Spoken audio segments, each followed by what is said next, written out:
Kurban Bajrami është një nga dy festat islame të cilën e kremtojnë besimtarët musliman në Shqipëri dhe në mbar botën.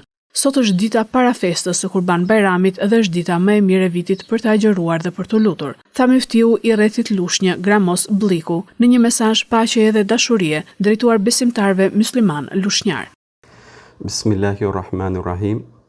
Jemi një nga ditët më të mira të vitit dhe ajo është dita e Arafatit. Pejgamberi alayhis salam, fundi të dërguarve, ka thënë për këtë ditë: agjërimi i kësaj dite shpresoj tek i madhi Zot të më ketë falur gjunahet e vitit të shkuar dhe atit pasues.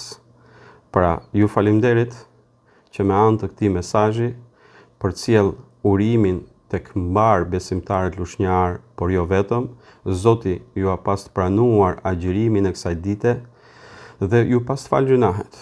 Miftiu shprehu urimet më të përzemërta për festën e Kurban Bajramit. Është festa e sakrificës dhe e dashurisë, festa ku për dashurinë hyjnore sakrifikohet dashuria njerëzore. Nesërmja troket me një festë madhështore. Ajo është festa e Kurban Bajramit. Është festa e sakrificës dhe dashurisë.